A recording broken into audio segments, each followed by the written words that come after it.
Good afternoon. Kia ora koutou. Ko Angela Caves Tokerau, no mai haere mai. Welcome to the Tai Tokerau Northland Business Growth and Support Virtual Conference. My name is Angela Caves and I'm the Partnership and Events Lead with Digital Boost. It's my pleasure to be hosting you this afternoon. We have had 2 wonderful days of our conference, started on Tuesday and had our second day yesterday. So today is our 3rd and final day. So welcome. Welcome to our audience who have joined us in the webinar now, and a warm welcome to anyone who is viewing via a live stream on either Facebook, LinkedIn or YouTube. On the webinar with me this afternoon, I do have my co-host from our collaborating organisation, Rich Volkman, who is an Employment Liaison Advisor with connected.govt.nz.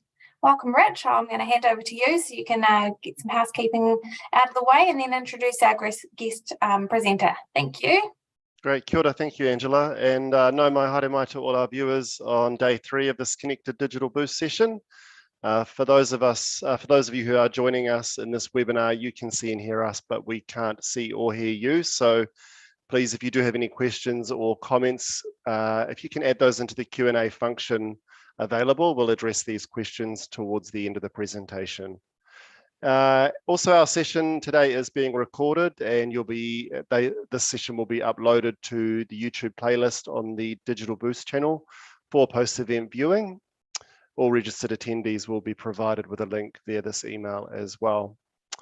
And it is my pleasure to introduce you to our presenter this afternoon. We do have Brad Olsen from Infometrics joining us for the next half an hour. Kia ora, Brad. I'd like to welcome you. Kia ora. And I will hand things over to you now and pop back in towards the end of the session. Fantastic. No, thank you very much for that, Rich and Angela, for the introduction. I'll share my screen and put my homework on the board, if you will, the presentation that I prepared earlier.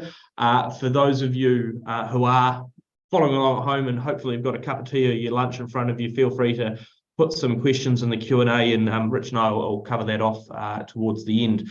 I guess wanting to highlight today in the short presentation what we're seeing out there in the economy, both nationally but also more specifically around Tai Tokerau, and thinking about the challenges to come, with an aim really to ensure that businesses and leaders have a chance to think about those difficulties that are heading ahead and how they might think to tackle them, or at least inform them so that they're able to structure their activities a bit differently maybe into the next year. I guess the first point to start with is that there is some good local economic momentum happening locally. It's solid, it's not awfully strong, and I'll highlight a little bit why and why that's actually not the worst thing at the moment. Because really we are still seeing a huge amount of economic disruption across the country. But again, those solid levels of momentum currently means that heading into a more challenging period in 2023, realistically as businesses, there are a lot of people that have built up that momentum, which means that it's easier or at least not as much of a sharp hit as a lot of other businesses might be expecting. Numbers that we published actually this morning, you guys are the lucky first that I presented to on the latest figures, have highlighted that the Northland economy has grown over the last year. Still strong levels of activity coming forward. You'll see there that growth in economic activity, according to our measure of gross domestic product, at 1.4% over the last year relative to a New Zealand average of 2.6%.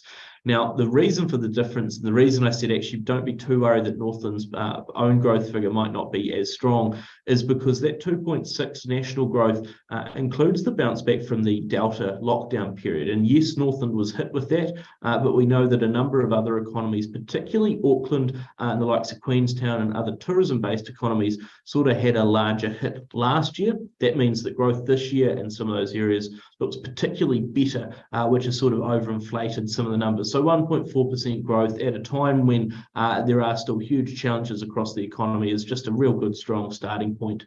Probably more importantly, the 2 figures I really want to draw attention to here. First is that consumer spending figure, up 8.2% over the last year in Tai Tokerau versus 7% across the country.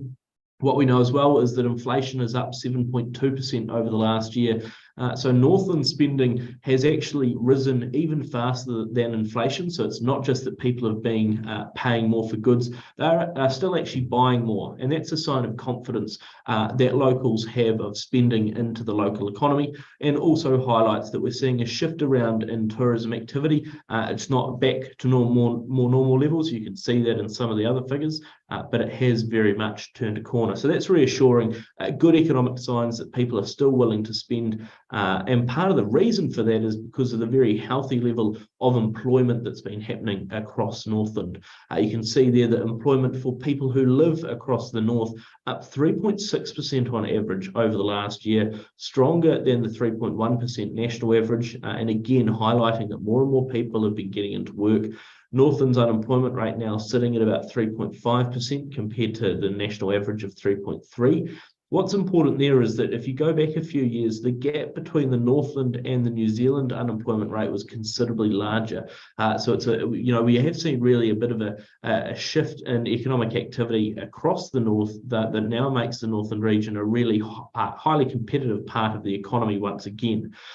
When we look into the details, what we can see is that actually Northland's one of the strongest growing economies relative to pre-pandemic levels. So again, just reinforcing that view of some very solid current economic numbers. Part of the reason for that is that we know that the primary sector across the north is still going well. You can see here commodity prices over time still sitting in a highly elevated position. A little bit of a pullback in recent times for the likes of dairy, but in all fairness, we sort of see that those numbers are still holding at higher levels. The farm gate milk price is still high. All of that is good for revenues across the primary sector. The constraints really a lot around the likes of labour and finding enough talent, but also importantly that although those revenues are high, profitability's a little bit harder to get to. And so what we are seeing for a number of primary sector businesses, they're not able to spend as much in the economy next year because of some of the higher expenses that they're seeing. Farm expenses have risen 13.4% over the last year. That's the highest rate since records began back in 1993 for this particular measure. Really highlights, I guess, one of the main thrusts of the conversation I want to put through today, and that's that for a lot of businesses next year, and certainly planning at the end of this year, will be a lot about consolidation. It's not going to be nearly as easy to grow next year. There are going to be various constraints. There's going to be a weaker economic environment. That's important to try and get inflation under control and provide us with some more medium and long-term stability. But it means from an economic basis, there is a need to be a little bit more introspective thinking, a little bit more about how you can make your business resilient in those tougher economic times and ensure that you're doubling down on the work you're already doing and the strong connections you already hold, rather than scrambling for further and further growth, because that will be harder to achieve. Another strong performer in more recent times that we do expect will bring better fortunes to the north over time as well is tourism activity. Particularly, we're looking to see the far north get a bit more tourism activity over summer. Last year was really restricted by the red alert setting across the north because of those low vaccination rates, which really changed the dynamic for the north considerably. The first year of the pandemic, through that sort of summer of 2020 and into 2021, Northland was actually the best performing economy of any part of the country. So there was a real amount of momentum coming through there. Last year, the North lost out, didn't have as much activity because of the restrictions in place to protect people's lives and livelihoods.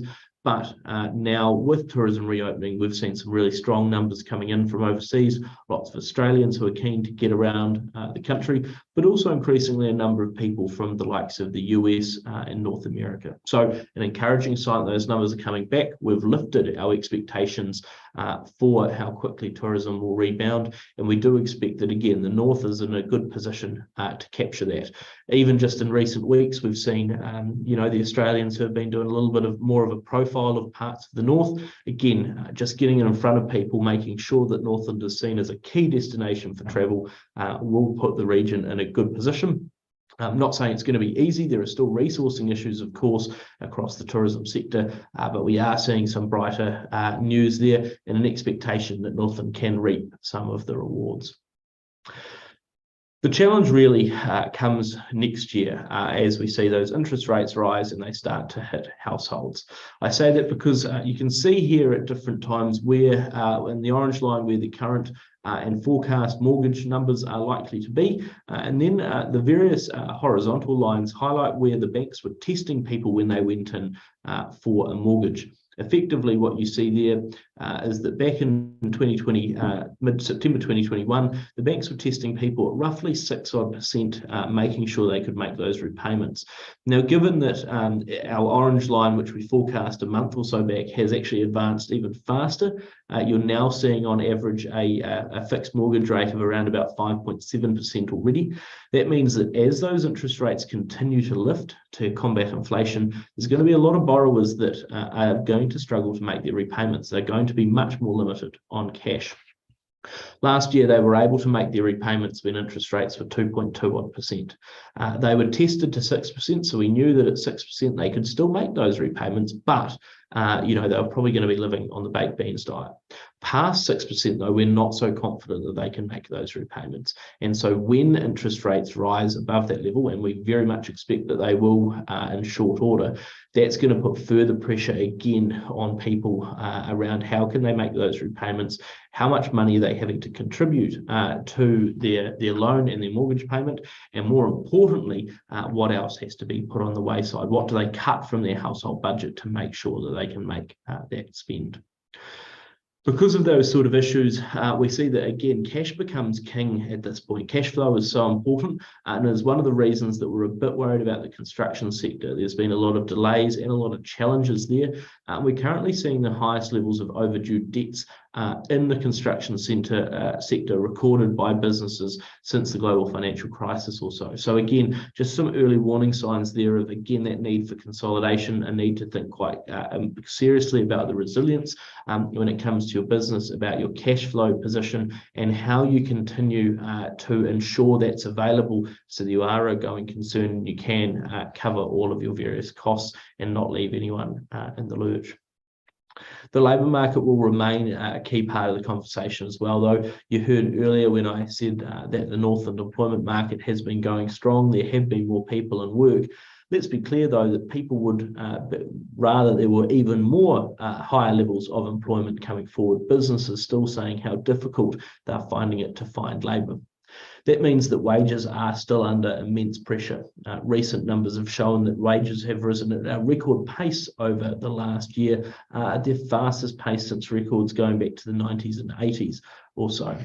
Realistically, we still expect that to last for the next few months, although we are seeing a bit of early signs of change, some businesses being a bit more reluctant to raise pay increases like they might have previously, just being a bit more limited around what they do with their staff. Part of the reason for those labour market pressures are because net migration remains negative. We're losing some of our up-and-coming staff, and it's difficult still to recruit more people.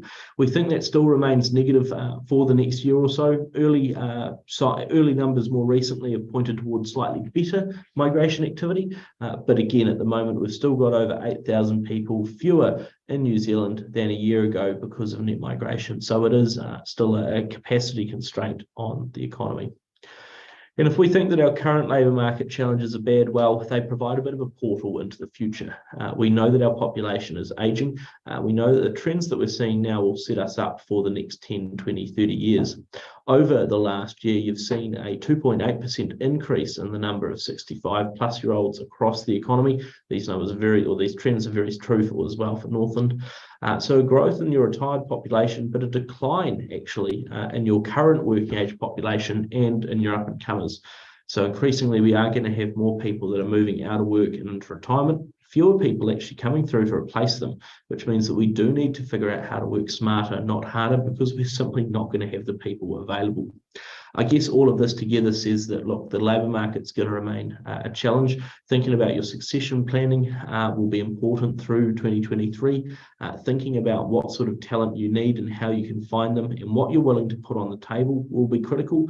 But also, as that spending starts to turn around and as businesses make more difficult decisions around their staffing and resourcing, I think a lot of businesses will be reluctant to cut staff like they might have in previous downturns, only because it's been so difficult to find them recently. I think instead you'll see people needing to manage their workforces a lot more carefully, maybe not replacing roles quite as much, thinking about upskilling or moving people into different areas and where they can either thrive or where they might have to move on naturally. But I do think that people will be quite reluctant to move talent along because it costs a lot to onboard a new person, and it's been so difficult to get them recently that people will be reluctant to do the same thing again. Inflation remains a huge economic challenge. Prices continue to rise faster and faster. And more importantly, we're worried that at the moment, businesses have changed their mentality around price setting. All of that has contributed to inflation remaining substantially higher than anyone would like and higher still than our forecasts. Inflation in the last quarter rose 2.2% on a quarterly basis, taking the annual figure to 7.2%, just below the 7.3% annual rate recorded back in the June quarter. Now, why is all of that important? Well, it's been a year now, over a year, since the Reserve Bank has started to lift interest rates. Yet that 2.2% quarterly increase was the fourth largest quarterly inflation increase that New Zealand's experienced since 1987. And it does make us worried there that inflation is more persistent and it is more pervasive in the economy. Businesses continue to say, look, I'm getting hit with all these cost pressures. I don't want to get caught out. So actually, I'm going to raise my costs even faster. My prices even faster than my costs are going up to make sure I'm retaining a bit more of that margin. The risk there is that it could take a while for businesses to reorientate their expectations around costs and prices, which again could leave inflation sitting higher for longer, which all means that the Reserve Bank's got to do a lot more when it comes to raising interest rates. And I'll touch on that in a moment. Difficult for Northland at the moment, bit of a double-edged sword. With that solid economic growth that you're seeing currently, you're also seeing that provincial North Island areas are encountering some of the strongest levels of inflationary pressures of any part of the country. And so realistically, when we look through the figures, we do sort of note the pressures that the likes of Northland, but also Bay of Plenty is another good example. We're seeing that pressure coming on. So I guess noting that Northland businesses have that difficult position where there's a lot of stuff going on, which is fantastic. But on the other hand, that difficulty when it comes to those higher costs coming on board. We're expecting that there is still going to be a challenge when it comes to delivering a lot of the big infrastructure. And so because particularly Whangarei across Northland has a stronger construction sector, and that has flow-on effects for probably some of your clients, some of your businesses, in fact, looking at those higher construction costs again will be a challenge as we move forward into next year. If it's more expensive to build, if interest rates are going up, and if the housing market is in decline, all of that makes things more tricky when it comes to planning for the future. Transport activity will also be limited by those higher costs coming forward. At the moment, diesel's now, I think, at least 11 cents more expensive per litre than fuel, than just 91 petrol. That's something that I genuinely didn't think I'd see in my lifetime. There is, a lot of pressure on the transport markets. And as we go through into the European winter, when they will be demanding more fuel, we are worried that those fuel prices remain at higher levels. So I guess just again, a note of caution around the likes of cost pressures that are likely to be hitting businesses, the disruptions and difficulties that might cause around getting stuff to the right place at the right time with the right cost. And again, just that sort of general inflationary environment, some of this very much fuel being out of our control. And then lastly, just the risk we see, I guess, around inflation and something for businesses to factor in is very much that the inflation figures we see at the moment, we don't see any real early signs that inflation is turning around particularly quickly. In fact, when we look at input costs to supermarkets as one sort of very quick read on how input costs are changing, we see that they've now not only increased to their fastest annual growth rate on record, but also that the highest number of items have been recosted higher in any 1 month more recently than any time since 2018. And that says that, again, there almost feels like there's a bow wave of cost pressures that haven't been fully passed on to businesses yet. That might still be. A word of caution then, and that point again around consolidation, thinking about the further pass on of increased costs that might come forward through 2023 for businesses. So what do we do with all of that? Well, we need to get inflation under control, and to do that, we've got to dampen economic demand. It means that we do think the Reserve Bank's got more work to do when it comes to hitting inflation by raising interest rates. And you'll see here that we've lifted our expectation for the official cash rate quite considerably to a peak of 5.25% in 2023. That will come after what we expect to be a bumper 75 basis point increase to the official cash rate when the bank makes its announcement next week. And realistically, again, the flow-on effects then for borrowing costs are considerably higher. The difference, I guess, the reason that we're not seeing that effect quite as immediately, and I guess, it depends on who you are. If you're in the stock market, well, those higher interest rates mean that people are expecting more challenging environments to come, so stock market prices have pulled back. If you're in the housing game, well, you're just not able to get the same sort of mortgage that you used to. So there's not as much of a deal to be done when you're out in the housing market. And that means that buyers aren't able to afford, sellers have to drop their price to make a sale work, which means that house prices are in decline. But what we expect is there's actually more of a challenge into 2023 as people move off their lower fixed mortgage rates onto higher fixed mortgage rates. Remember that some people have probably still got a good 6 months or so before they come off what was a pretty low rate. But all of a sudden that will kick in. All of a sudden households are going to have to find a whole bunch more money next year to pay for stuff or to pay for their mortgage, which means they can't find as much money for other more discretionary spending. We think that's where the hit comes. That's where the challenge emerges. And the I guess point there for particularly Northland businesses is just to be aware of how quickly the trends might change, and again how quickly they might have to transition from growth mode towards a greater level of consolidation. So apart from that, what are those broader challenges that we're seeing next year? Effectively, the greatest difficulty that we're facing right here, right now for the moment is very much around the fact that to get inflation under control, something's got to give. We've effectively got to sacrifice some economic growth to try and lower the temperature of the economy, which means that we're expecting that growth will be stunted sort of in this lower level towards more 1% throughout the end of 2023 and into 2024. The current numbers are good. It's a good solid starting base, like I said, but unfortunately it also means that inflation is holding up higher for longer. To get it under control, we've got to bring that level of economic demand down. We've got to say that people will need to be incentivized to put more money into their savings account rather than spending it. And they'll also need to pay more for their borrowing costs rather than less to again shift that dial. But all of that means that something at the end of the day won't get put in the shopping basket. Something services won't be bought at the same pace that they might have been so far. And that means that, again, businesses will have to be a bit more careful in a period where growth might not be so as assured as it has been in more recent times. And a thought over how to do business when things get leaner and meaner is something I think for business leaders to think about as we head into the summer months in anticipation for what comes ahead next year. And then the final one, and I guess, a lot of what I've just talked about is very specific to New Zealand across the whole, but also to Northland in general. The bigger, more challenging environment is that as strong as the team of 5 million here in New Zealand is, the team of 8 billion around the world, as it was announced this week, is also a lot more dominant. And so we do expect that there is a global slowdown to come that will have implications for us. You can see here that economic activity, even just this year, has been downgraded. At one point, people thought we were going to grow 4.4% across the world this year. It's now sort of more towards that 2.8% level or so. The difficulty is that the likes of Europe are likely to slip into recession next year. They don't have the natural gas, they can't manufacture, they're facing some big costs, they're going to struggle. The US is likely to grow, but at a fairly anemic rate.